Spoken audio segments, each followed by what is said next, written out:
Hey folks, it's Serge Berger here. What we're going to talk about today right now is the transportation stocks. And you can basically look at the transports as a leading indicator if you go by the so-called Dow theory, where transports historically should have some sort of leading indicator, given the fact that you have to see more demand from for shipping and so forth, so on and so forth, before goods can actually be bought. So, whether you believe in that or not is sort of irrelevant for the purposes of my discussion today.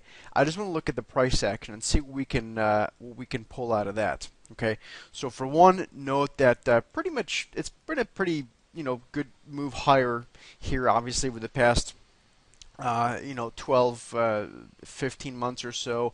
But pretty much the whole time you've seen the 100-day moving average, which is in blue, more or less hold, right? Even when we pierced through it, we pretty much shot back up pretty quickly. Now that's a hindsight analysis, of course, right? But it does actually serve a purpose here for forward-looking analysis as well.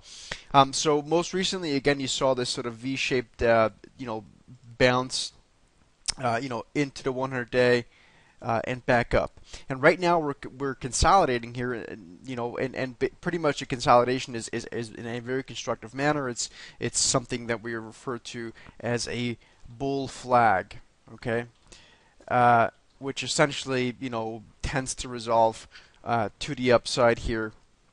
Out of in this sort of this direction. So important though, when you look at the uh, the ETF or the index in this case is to look at the actual constituents, because you can determine a lot more about the ETF if you see bullish price action or bearish price action for that matter within the individual titles. So I'm going to go by percentage asset holdings. So I'm going to start with the largest holding of this IYT ETF first, which is UNP.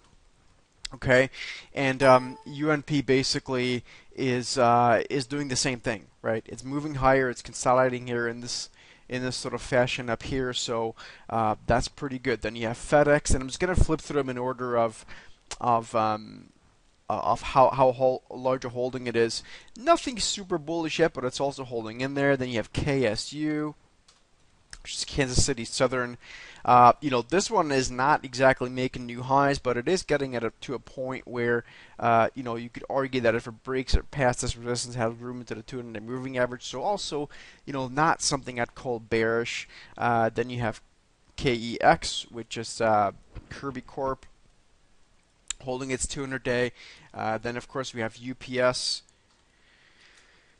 Um, Also, okay, this one could be a little bit better to be fair.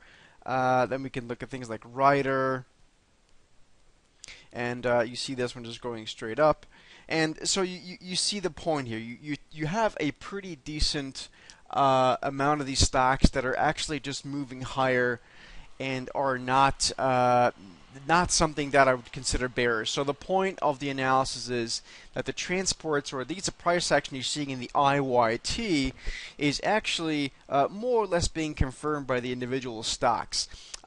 In this case, I don't think there's any particular individual transportation stock that is so uber bullish that I want to chase it higher. But none of them are looking horribly bad and weak here that I would want to short them. And that's something worth noting as well. So what does it tell us about the broader market? Well, it tells us that the odds still favor us going higher than lower, at least for the intermediate term. And through that lens, it's probably worth start nibbling a little bit more on the long side on various sectors and groups in the stock market. So I hope this makes sense. Any questions, as always, please tweet me at my Twitter handle, which is SteadyTrader. Take care.